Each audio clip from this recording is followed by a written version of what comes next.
Yemen के Houthi ने लाल सागर में 21 अगस्त 2024 को ग्रीक झंडे वाले सोयूनियन क्रूड ऑयल टैंकर पर शुरुआती हमला किया था।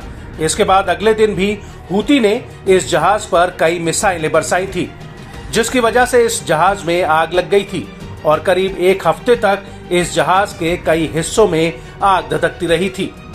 और इसके बाद हूती के लड़ाके इस जहाज पर चढ़ गए थे और जहाज पर मौजूद तेल के बैरल्स में बम लगाते हुए 6 धमाके करते हैं, जिसका वीडियो पूरी दुनिया के सामने आया था।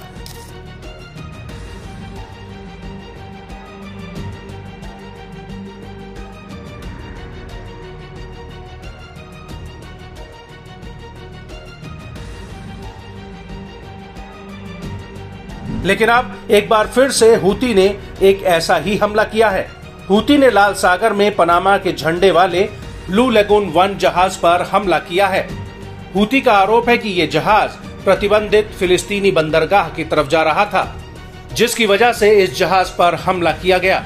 हूती के प्रवक्ता ब्रिगेडियर जनरल याया सारी ने इसको लेकर एक बयान दिया है, जिसमें उन्होंने इस हमले की पुष्टि की है।